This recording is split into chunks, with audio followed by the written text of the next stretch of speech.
नमस्कार दोस्तों, Divyansh online class में आप लोग का स्वागत है। आज हम लोग भारत के मध्यकाल के बारे में अध्ययन करेंगे। मध्यकाल को इसे तो दो खंडों में विभाजित किया जाता है, तो हम लोग प्रारंभिक मध्यकाल का अध्ययन ना करके मतलब कि दूसरे मध्यकाल के खंड का अध्ययन करेंगे, जिसमें 12वीं शताब्दी के अंत से लेकर के 19वीं शताब्दी के मध्य तक का अध्ययन करेंगे हम लोग।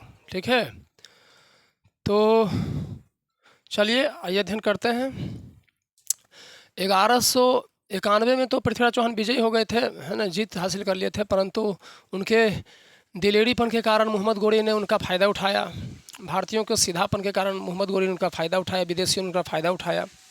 और 1192 के युद्ध में, है ना, भारतीय कुछ गद्दारों पहला गद्दार जयचंद के कारण उनका पराजय हो गया, और इस पराजय ने भारतीय इतिहास की दशा और दिशा को पलट कर रख दिया। इस पराजय ने 1192 के पराजय ने भारत के उत्तर भारत के एक बड़े से भूभाग को विदेशियों के लिए खोल दिया, और जिसका विदेशियों ने बहुत लाभ भी उठाया, फ़ायदा भी उठाया।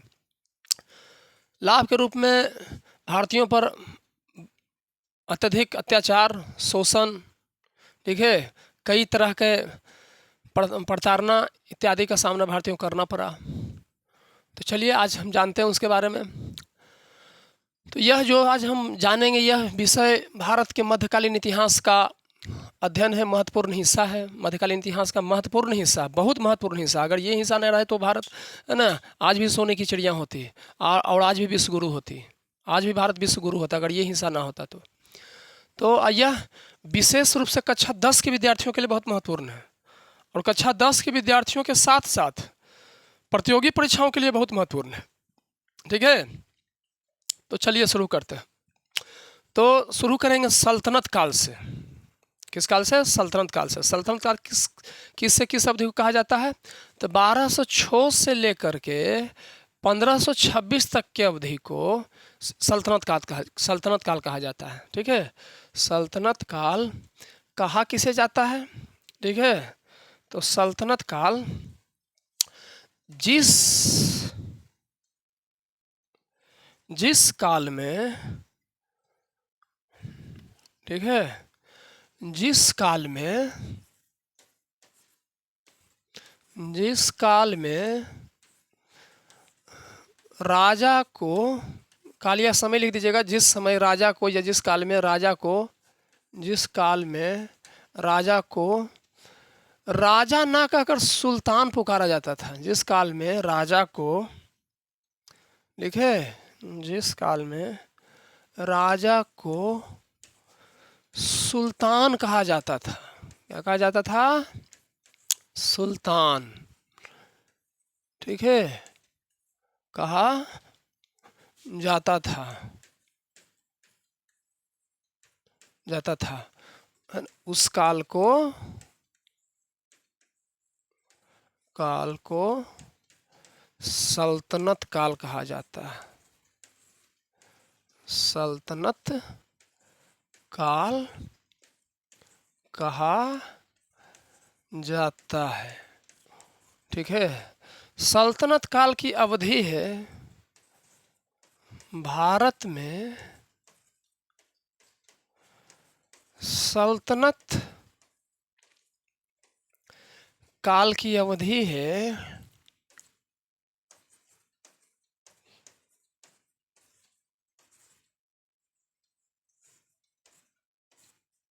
अवधि है 1206 से लेकर के 1526 ईस्वी तक। ठीक है, 1526 ईस्वी में, 1526 ईस्वी में, है ना, लोदी के पराजय के बाद, लोदी के पराजय के बाद एक दूसरे वंश की शुरुआत होती है, शुरुआत या स्थापना होता है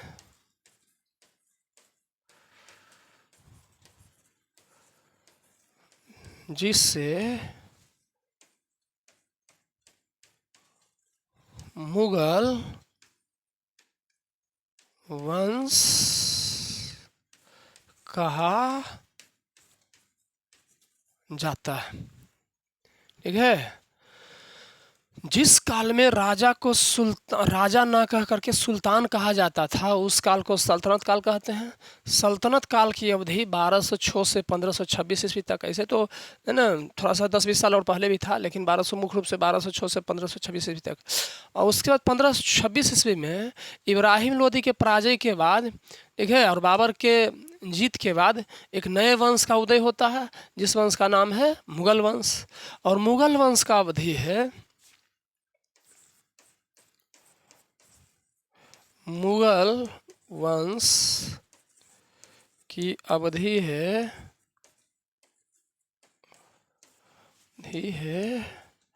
1526 ईस्वी से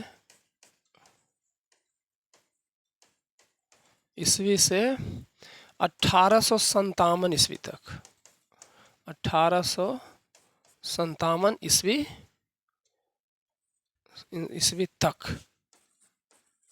ठीक है, तो इसी के बारे में हम लोग अध्ययन करेंगे। ठीक है, तो चलिए आइए शुरू करते हैं सल्तनत काल से।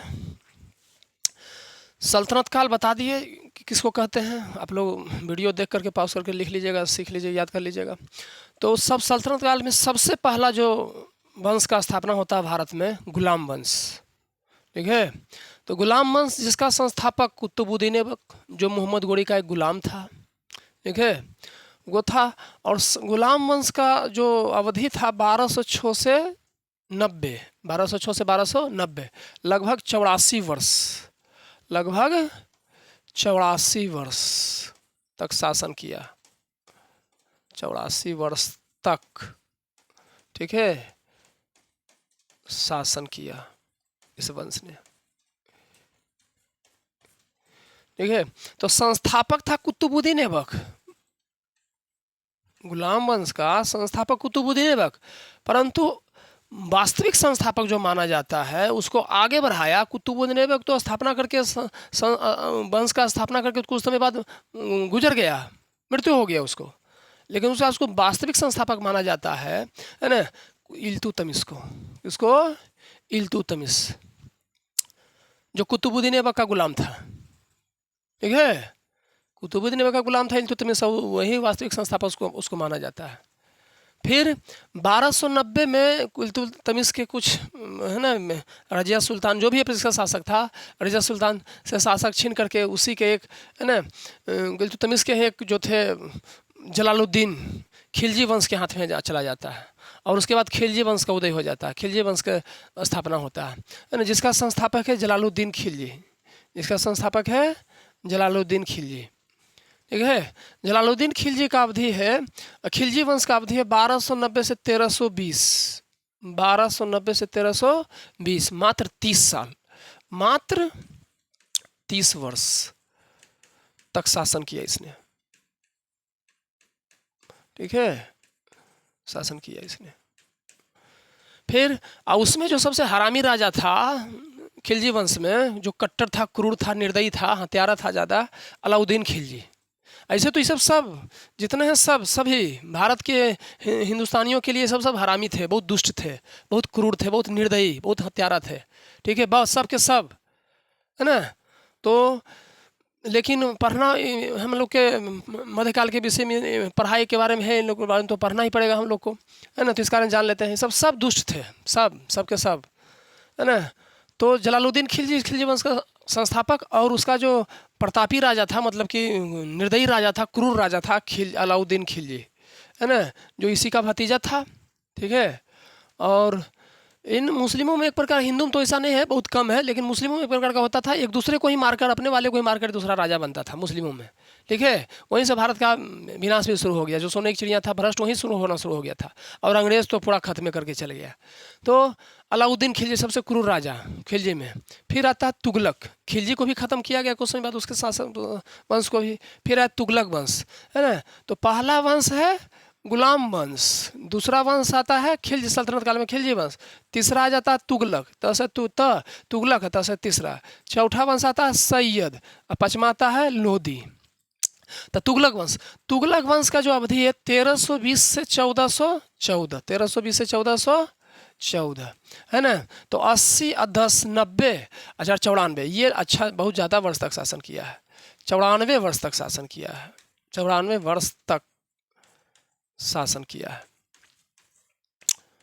ठीक है, तो इसका जो संस्थापक है गयासुद्दीन तुगलक,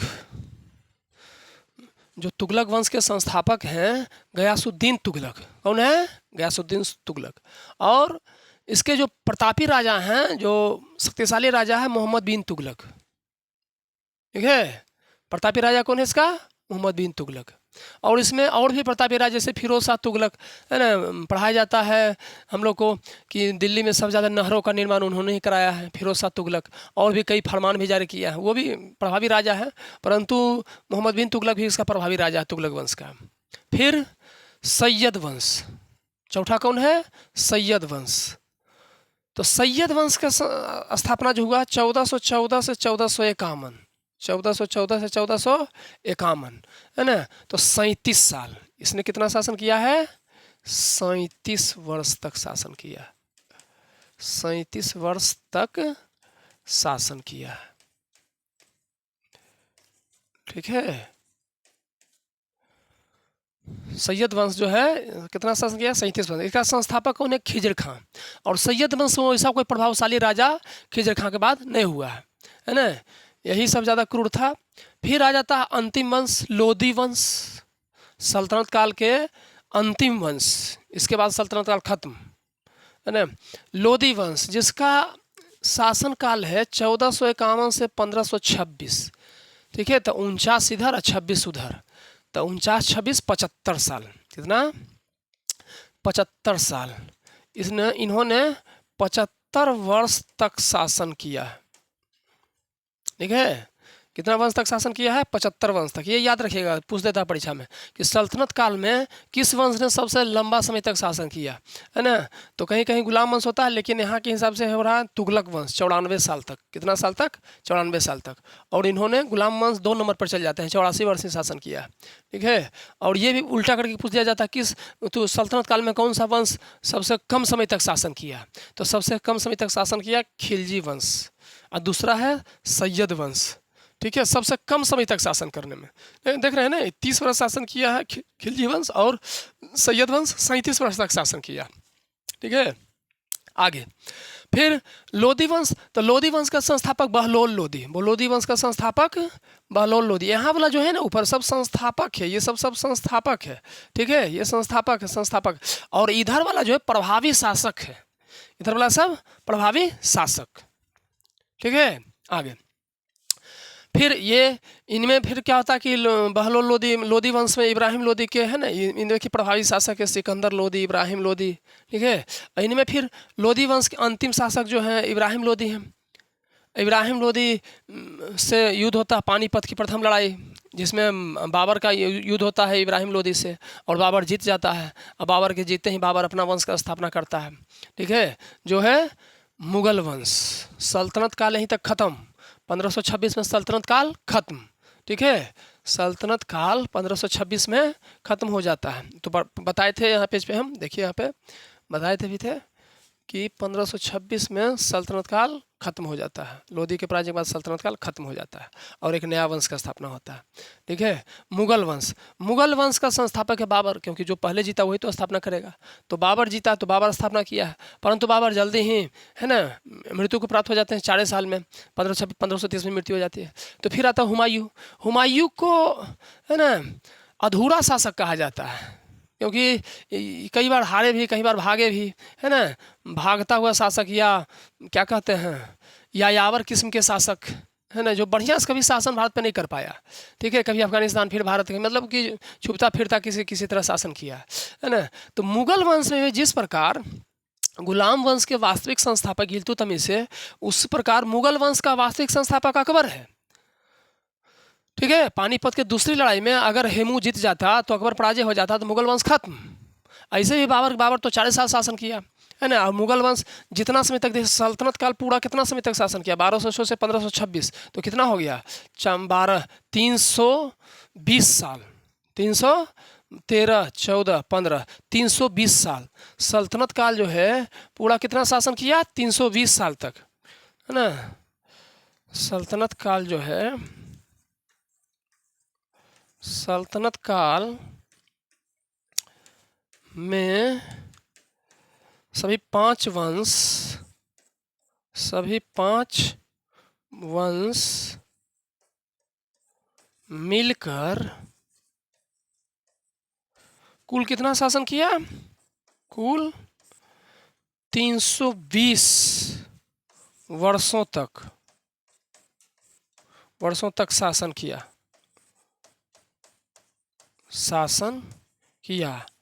मतलब 320 वर्ष में 5 वंश, है ना। अब मुगल वंश में अकेले मुगल वंश अकेले,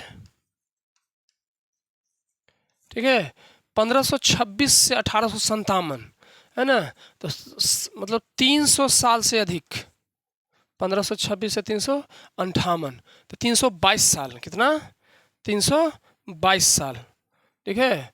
1526 में 1857 जोड़ेंगे, घटाएंगे तो 7 में से 6 गया 1, और 5 में से 2 गया 3, और 8 में से 5 गया 3, 331 साल, कितना, 331 साल, ठीक है।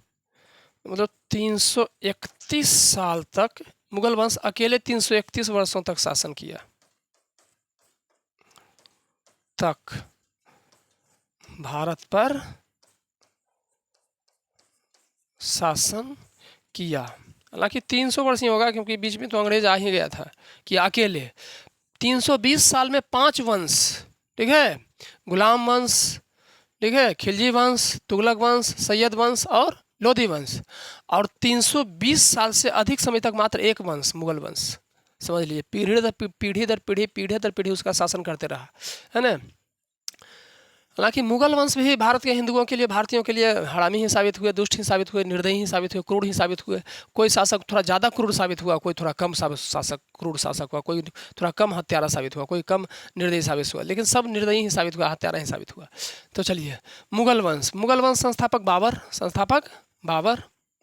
संस्थापक कौन है, बाबर, है ना, बाबर। और इसका जो मुख्य वास्तविक जो संस्थापक है मुगल वंश का, अकबर, ठीक है, क्योंकि वो तो खत्म ही हो गया था ना। शेरशाह सूरी एक बार जब पराजित कर दिया था मुगल वंश, तो खत्म ही हो गया था। वापस जो रिटर्न हुआ मुगल वंश से, जो बैक जो हुआ है अकबर के कारण, मुगल इज बैक, अकबर को कह सकते हैं, ठीक है, मुगल इज बैक, अकबर के कारण। किसके कारण, अकबर के कारण। मुगल इज बैक नाम से उसको पुकारा जा सकता है अकबर को।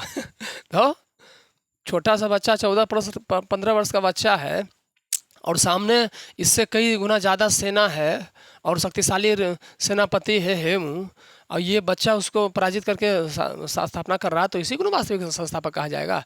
तो अकबर को मुगल वंश का वास्तविक संस्थापक कहा जाता है, और मुगल वंश में लंबा समय तक शासन भी किया है अकबर, है ना। सबसे ज़्यादा लंबा समय तक, औरंगजेब के बाद सबसे लंबा समय तक शासन भी किया है अकबर। फिर अकबर के बाद ये सब आप, है ना, याद कर लीजिएगा, ये सब, है ना, ये सब दूसरों का क्या नाम लेना, है ना। चलिए आगे पढ़ते हैं। अब मुगल यहाँ लिखा गया है, मुगल हटा दीजिए, इस्लाम कर देते हैं, मुगल या इस्लाम, ठीक है।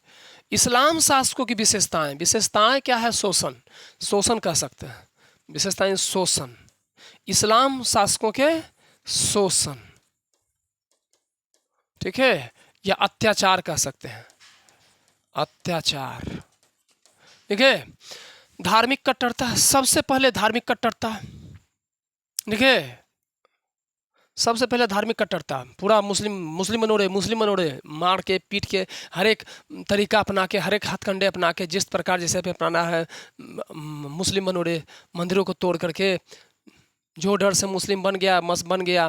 भारत में इतना मुस्लिम तो था नहीं पहले, है ना। ये सब विदेशी कारण, दबाव कारण, डर के कारण, भय के कारण और कई अत्याचारों के कारण, कई कमजोरियों के कारण, कई चुनौतियों के कारण बेचारों को बनना पड़ा मुस्लिम। इतना मुस्लिम नहीं था भारत में, ठीक है। और बहुत सारे जो है जो नहीं बने, उतना अत्याचार के बाद भी नहीं बने, बहुत सारे नहीं बने, है ना। कितना तो उदाहरण मिलता है। तो धार्मिक कट्टरता, मंदिरों को तोड़ना, ये सब हरामी इसी थोड़ी कहते कि सब हरामी है, सब दुष्ट है, सब निर्दयी कठोर है, सब नर पिशाच है, सब नीच आदमी है। धार्मिक कट्टरता, मंदिरों को तोड़ना। फिर प्रशासनिक सुधार, प्रशासनिक सुधार वो अपने तरीके से कि कैसे ज़्यादा से ज़्यादा अत्याचार करना है, ठीक है, हिंदुस्तानियों पर, गैर मुस्लिमों पर कैसे ज़्यादा से ज़्यादा अत्याचार करना है, उस कारण प्रशासनिक सुधार। जजिया कर, बताइए पूजा वूजा करने पर भी कर लग रहा है, आप अपना त्यौहार मना रहे उस पर कर लग रहा है, तो मुस्लिम हिस्सा ले रहा है। फिर ब्राह्मणों सहित, ब्राह्मण पर तो सब ज़्यादा अन्याय किए हैं भाई, बहुत ज़्यादा। ब्राह्मणों सहित गैर मुस्लिमों पर आर्थिक बोझ, मतलब एक तरह से थोड़ी परेशान किया जा रहा था हिंदुस्तानियों को, भारतीयों को, बहुत तरह से मुस्लिमों ने परेशान किया इन सब हरामियों ने, है ना। ब्राह्मणों सहित सभी गैर मुस्लिमों पर, बौद्ध रहे, ईसाई रहे, जैन रहे, सिख रहे, सब पर, है ना, आर्थिक बोझ, तरह तरह के उन पर प्रताड़ना, ठीक है। भूमि व्यवस्था, अपना तरह से भूमि व्यवस्था, जो अफगानिस्तान में इनका जो रूखा सूखा जो है ना भूमि व्यवस्था था। और स्थापत्य कला का विकास, स्थापत्य कला क्या, यही का कला का चोरी करके अपना कुछ मिला करके यह अपना कला का नाम दे दिया, स्थापत्य कला का विकास किए। फिर सल्तनत काल का अंत, सल्तनत काल का अंत तो बता दिए, 1526 में बाबर द्वारा पानीपत की पहले लड़ाई में इब्राहिम लोदी को हराने के बाद सल्तनत काल खत्म हो जाता है, अंत हो जाता है। फिर आता है 1526 में पानीपत की पहली लड़ाई में इब्राहिम लोदी को हराकर मुगल साम्राज्य की नींव पड़ी। बाबर की जीत के साथ मुगल साम्राज्य का नींव पड़ा, साम्राज्य की नींव रखी गई। मुगल साम्राज्य भी अंत हुआ, जिसका उदय हुआ उसका अंत भी तो होना है। सूर्य उगता है सुबह में, शाम को डूबता है ना, तो इसका सल्तनत काल का उदय हुआ तो अंत भी होगा। तो 1526 में सल्तनत काल का अंत हुआ। फिर आया 1526 से 1857 तक, तो फिर उसका तो फिर उदय हुआ किसका, मुगल साम्राज्य का, तो इसका भी अस्त हुआ। जब ये शुरू हुआ तो खत्म भी होगा ना, तो मुगल साम्राज्य भी खत्म हुआ। फिर मुगल साम्राज्य के बाद अंग्रेज आते हैं, तो अंग्रेज का भी खत्म हो जाता है। 1857 के क्रांति के बाद अंग्रेज शिकंजा पूरा कस लेते हैं भारत पर। तो 1947 में जब वो शिकंजा कस लेते हैं, मतलब साम्राज्य अपना शुरू करते हैं, तो 1947 में उनका भी साम्राज्य खत्म होता है ना। ये सब एक ज्ञान है, जिनका उदय हुआ उनका अस्त होना है ना निश्चित है, जिनका जन्म हुआ उनको मरना जरूरी, जिनका शुरू हुआ उसका समाप्त होना जरूरी है। तो उसी प्रकार मुगल साम्राज्य का भी अंत, मुगल साम्राज्य का 1526 में स्थापना हुआ, वो तो अंत भी हो गया। मुगल साम्राज्य का अंत, अंतिम मुगल सम्राट, अंतिम मुगल जो राजा था क्या था, बहादुर शाह जफर, है ना। उसके 1857 की क्रांति, 1857 की क्रांति में हालांकि मतलब ये तो सहयोगी साबित हो गया था उस समय, मुख्य रूप से तो क्रांति किया था, क्रांति तो और कोई किया था, ठीक है, जान तो कोई और ज़्यादा गंवाया, ये तो खाली सहयोगी साबित हुआ, क्योंकि इस समय इसका मतलब था तो कुछ नहीं। मुगल वंश का ख़त्म तो मूल रूप से कह सकते हैं आप 1707 में ही हो गया था। औरंगजेब की मृत्यु के बाद मुगल वंश प्रभाव अपना ख़त्म कर लिया था 1707 में ही, परंतु ढर्रा जो अपना बहुत उतना वर्षों था तो तुरंत खत्म नहीं ना होगा। तो 1707 से 1857 तक वो उतना जो बहुत सालों से जो शासन किया था ना, 1707 से 1857 उतना 100-150 साल खिंचाते चल गया, उतना भय के कारण, उतना प्रभाव के कारण, एक प्रभाव बहुत बड़ा जमा लिया था ये सब, है ना। तो औरंगजेब की मृत्यु के समय ही मुगल समाज खत्म हो गया, लेकिन वो वर्षों से जो उसका प्रभाव था, उस प्रभाव के कारण 100-150 साल टिक गया, ठीक है। आगे देखिए, तो मुगल साम्राज्य का अंत, अंतिम मुगल सम्राट बहादुर शाह जफर के 1857 की क्रांति के बाद अंग्रेजों द्वारा निर्वासन के बाद हुआ। अंग्रेजों ने क्या किया, उसके शासक को उठा फेंक दिया। बहादुर शाह जफर को भारत में नसीब ही ना हुआ थोड़ा सा भी ज़मीन, मरने के लिए भी नहीं, उठा करके म्यांमार बर्मा भेज दिया गया, फेंक दिया गया वहाँ पर ही, और वहाँ मरने के लिए, सरने के लिए छोड़ दिया। कहा जाता है कि मार भी दिया गया था, लेकिन अंग्रेज़ कुछ बताता था किसी को, है ना। काला पानी, अंडमान निकोबार कहाँ कहाँ भेज देता था। अंग्रेज़ तो इनसे भी हरामी था, है ना, वो दूसरा तर्क में हरामी था, ये दूसरा तर्क में हरामी थे। अंग्रेज़ भी दुष्ट था, ऐसा ना थे, वो तो बहुत महादुष्ट था, ठीक है। भारत को सोने की चिड़िया से क्या बना के चल गया, आज झूठ मूठ के लोहा टीना रेल वेल बिछा के चला गया, ये सब। भारत ऐसे भी विकास कर लेता। आगे चले देखिए, फिर ये हो गया सल्तनत काल जान लिए हम लोग। संक्षिप्त जानकारी, विशेष जानकारी नहीं, वीडियो को कम समय में करना है। ज़्यादा जानकारी देंगे लंबा हो जाएगा, तो ज़्यादा लंबा करना है नहीं, आजकल समय नहीं होता लोगों के पास, तो छोटा छोटा जानकारी देना है, छोटा छोटा समय करना है। वीडियो को ज़्यादा लंबा नहीं करते हुए हम लोग तुरंत इसको खत्म करते हैं। मुगल साम्राज्य का खत्म 1857 क्रांति के बाद अंग्रेजों ने निर्वासन कर दिया मुगल वंश के अथी को, शासक को, और मुगल साम्राज्य खत्म हो गया। फिर आया अंग्रेज। अंग्रेज के बारे में अगले दिन पढ़ेंगे। आज इसके बारे में थोड़ा सा और जान लेते हैं कि जब मुगल का शासक आया, सल्तनत का असल में तो शोषण था ही सल्तनत काल के शासन में, सुल्तानों के शासन में। अब मुगल के शासन में क्या शोषण था, तो शासक का नाम, नीति, अन्य उदाहरण, ये सभी जानेंगे। जैसे बाबर 4 साल ही शासन किया, 26 से 30 तक, तो मंदिरों को नुकसान पहुँचाया ज़बरदस्त। उन लोगों ने भी पहुँचाया था, सल्तनत काल के भी सुल्तान ने भी, लेकिन इसने भी पहुँचाया, मंदिरों को नुकसान पहुँचाया। फिर क्या किया, व्यापक उत्पीड़न, ठीक है, लेकिन व्यापक उत्पीड़न नहीं किया, लेकिन मतलब मंदिरों को तोड़ा, लेकिन बड़ा स्तर पर नहीं तोड़ा। जितना औरंगजेब ने तोड़ा उतना इन्होंने नहीं तोड़ा। फिर हुमायूं आया, तो हुमायूं तो खैर भगोड़ा राजा साबित हुआ, तो भागता ही रहता था अक्सर, कभी इधर कभी उधर, वो मुख्य रूप से शासक कर नहीं पाया, ठीक है, लेकिन शासक था। धार्मिक दृष्टि से उदार था, धार्मिक दृष्टि से तो उदार था क्योंकि मजबूरी था उसके पास, है ना, उतना शक्ति था नहीं उस समय। और क्या, कोई विशेष उत्पीड़न नहीं किया है, मतलब किया है लेकिन उतना कोई हाईलाइट नहीं इसका हुआ उत्पीड़न, तो इस कारण से, है ना, नहीं आया।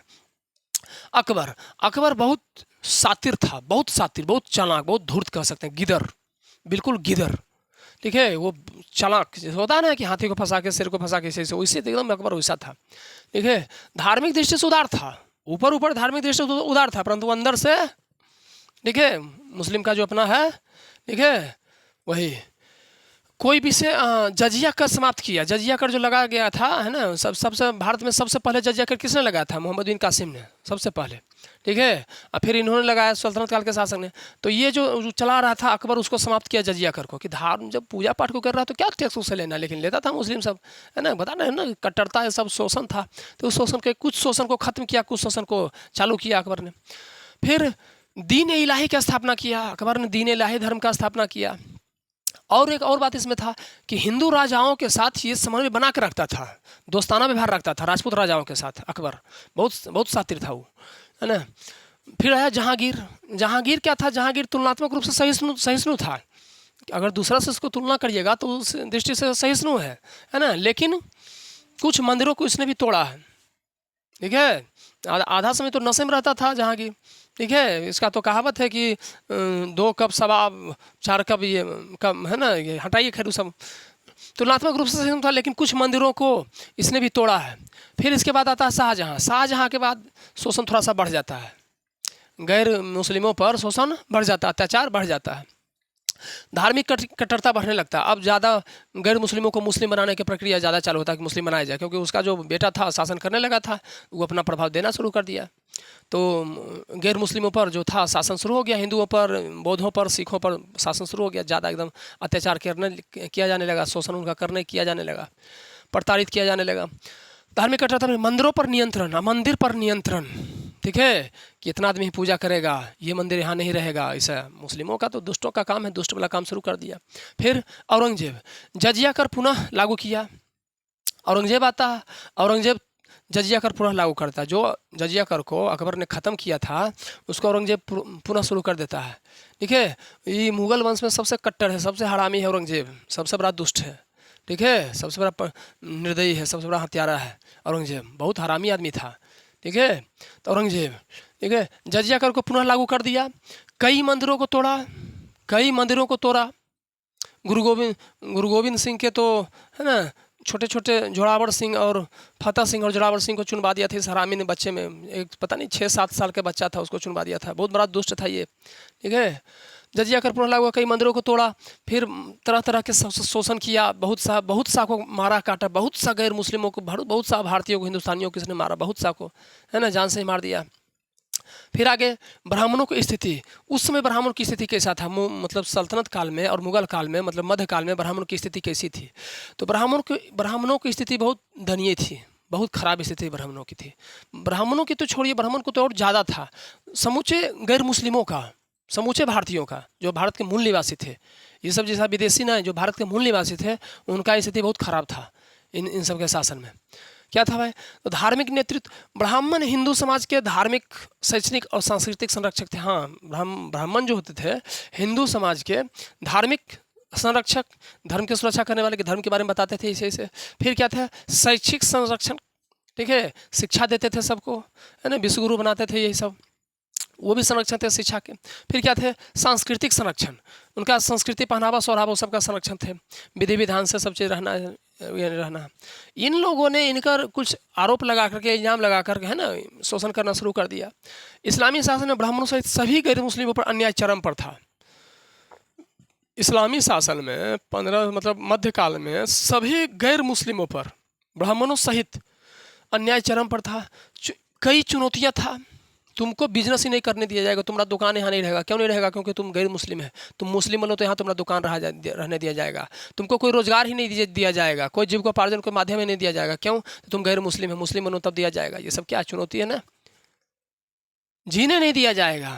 कई विद्रोह भी किया तो मुस्लिम को काटा भी है ना, लेकिन क्या, कितना को काट सकते थे? वो सबका शासन था।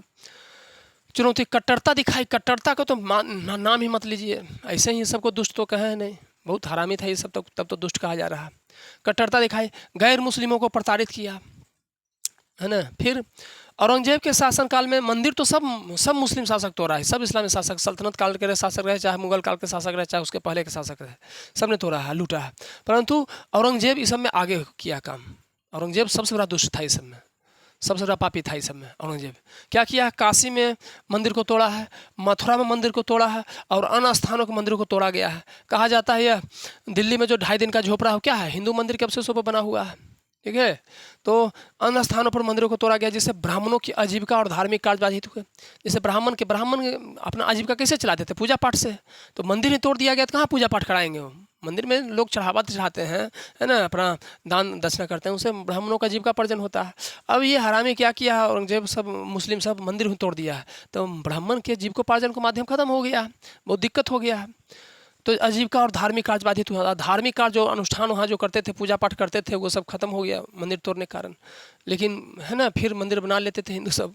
फिर जजिया कर, देखिए कैसा दुष्टि सब मुस्लिम लगाता था, ठीक है। जजिया कर, ब्राह्मणों सहित सभी गैर मुस्लिमों पर यह कर लगाया गया। ब्राह्मण पर तो लगाया गया है, और दूसरा धर्म के भी लोग हैं, जो बौद्ध हैं, चाहे जैन हैं, चाहे ईसाई हैं, चाहे सिख हैं, वो सब भी अगर कुछ अपना करेगा, धार्मिक अनुष्ठान करेगा तो टैक्स देना पड़ेगा। पूजा पाठ करेगा, जो भी अपना करना है तो टैक्स देना पड़ेगा। त्यौहार पर भी टैक्स, जिससे आर्थिक बोझ बढ़ा, जिससे उन सब पर और आर्थिक बोझ बढ़ गया, ठीक है। एक तो पैसा हो रहा है, जो पैसा हो रहा है वो टैक्स के नाम पर छीन ले रहा है सब मुस्लिम हरामी सब, तो आर्थिक बोझ बढ़ेगा ना, परेशानी बढ़ेगा ना। फिर शैक्षणिक संस्थानों पर प्रभाव, संस्कृत पाठशालाओं। फिर क्या होता है? शैक्षणिक संस्थान, जो शैक्षणिक जहाँ पढ़ने लिखने का संस्थान था, मुस्लिम तो हरामी पढ़ता नहीं था, उधर तो मतलब अभी भी देखते हैं वर्तमान स्थिति, लेकिन पहले तो और ज़्यादा था। मारकाट में ज़्यादा रहता था, लूट घसोट में ज़्यादा रहता था, है ना, मूर्खता उसमें प्रतिशत ज़्यादा है मुस्लिम सब में। तो शैक्षणिक संस्थाओं पर प्रभाव, संस्कृत पाठशालाओं और वेदों के अध्ययन पर प्रतिबंध या उपेक्षा हुई, ठीक है। जो उसमें विकास होना चाहिए तो विकास हुआ नहीं। संस्कृत पाठशालाओं का, शैक्षणिक पाठशालाओं का, शैक्षणिक संस्थानों का, और जो था उसका विनाश किया गया, उसको ख़त्म किया गया। इन दुष्टों ने उस सबको ख़त्म किया, जिससे भारत आगे जा रहा था, अपना इसका सब चीज़ तरक्की कर रहा था, विश्व गुरु बना हुआ था, है ना। लोग जानते भी नहीं थे कि सूर्य कैसा है। सब मुस्लिम तो इन्हीं तक जाना कि पृथ्वी चपटा था, सूर्य पृथ्वी का चक्कर लगाता, इधर तक जानता था, ठीक है। और भारतीय बहुत पहले से ही, है ना, बहुत जितना कि सोच भी नहीं सकता, ये सब विदेशी सब, चाहे कोई भी नहीं सोच सकता, उससे पहले से ही जानते थे कि सूर्य पृथ्वी का चक्कर नहीं लगाता, बल्कि पृथ्वी ही सूर्य का चक्कर लगाता है, ठीक है। और पृथ्वी चपटी नहीं, पृथ्वी गोल है, ठीक है। क्योंकि आप लोग देखे होंगे एक हिरना, नहीं उससे पहले भी कौन तो, जिसमें पृथ्वी को एक राक्षस पाताल लोक में लेके चल जाता है ना।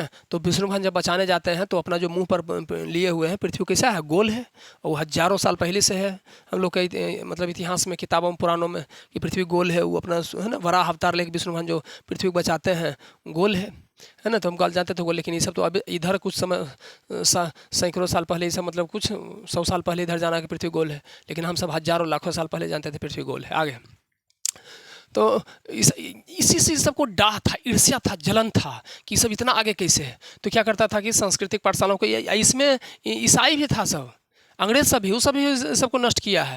जैसे मैकाले है ना, इत्यादि और भी अंग्रेज जो हिंदू के जो प्राचीन जो था शोध सब है ना, उस सबको जलाने का काम किया। मुस्लिम ज़्यादा किया है और अंग्रेज भी किया है, मिल करके किया है ना। यहाँ के विज्ञान जो एकदम जो मतलब बहुत आगे था, बहुत अच्छा था, उस सबको नष्ट किया गया और कुछ को चुरा के ले गया अंग्रेज, चाहे ये सब मुस्लिम सब, और तो बर्बाद भी किया। तो शैक्षणिक संस्थान और संस्कृत पाठशाला और वेदों के अध्ययन पर प्रतिबंध लगा या उपेक्षा हुआ। अगर किसी ने शैक्षणिक संस्थान में संस्कृत या वेद का पढ़ाई किया, तो अध्ययन किया, तो उस पर प्रतिबंध लगा दिया जाएगा, उसको सज़ा दे दिया जाएगा। इन दुष्टों का काम मतलब पढ़ने पर भी सज़ा है, ऐसा दुष्ट है सब। और क्या है, उपेक्षा हुई, उसको अनदेखा कर दिया गया है। ऐसे वैसे देखते हैं ना, है ना, अभी भी देखते होंगे आप, कोई अगर बढ़िया से हिंदू है, बढ़िया से चंदन टीका किए हुए है, बढ़िया से काम कर रहा है और मंदिर में पूजा कर रहा है, या बढ़िया से ब्राह्मण का वेशभूषा में, तो उसको निगेटिव रोल दिया जाएगा। जो सामान सबका कर रहा है, सबको प्रणाम करो, उसको नेगेटिव रोल दिया जाएगा। और जो प्रोफेसर को गाली दे रहा है, टीचर को गाली दे रहा है, जो लफका जैसा अकेले है, जो आधा इतनी दिन को पैंट वूंट पहले है, उसको पॉजिटिव रोल दिया जा रहा है अभी भी। ठीक है, तो ही उस समय हुआ। जो उस सब अध्ययन कर रहा है, उस प्रतिबंध लगाया जा रहा है और उसका उपेक्षा किया जा रहा है। और जो बकलोलपनी कर रहा है, ठीक है, मार काट कर रहा है, जो हत्या कर रहा है, उसको पूरा बढ़ावा दिया जा रहा है। तो ये सब दुष्टों का वही काम है। आगे प्रतिक्रिया, तो ये सब का प्रतिक्रिया भी हुई है ना। तो प्रतिक्रिया क्या हुई, कई ब्राह्मणों में लड़ाकू भी थे ना, देखते हैं परशुराम जो है ना, कितना बार कितना का विनाश कर दिए हैं। ठीक है, आधे तो मुस्लिम के राफे साहब करते, लेकिन देखे तो जाओ हटाओ, ये सब क्या मूर्खों से है ना लिया जाए। तो कई ब्राह्मणों ने धार्मिक आंदोलन चलाए। इन सब के अन्याय से, मुस्लिमों का अन्याय से कई जो ब्राह्मण थे या गैर मुस्लिम थे, वो आंदोलन चलाए। जैसे सन्यासी विद्रोह, सभी सन्यासी मिलकर एकजुट विद्रोह कर दिए, आक्रमण कर दिए, भले जो परिणाम हो, लेकिन आक्रमण कर दिए, पूरा मुस्लिम साम्राज्य से टकरा गए।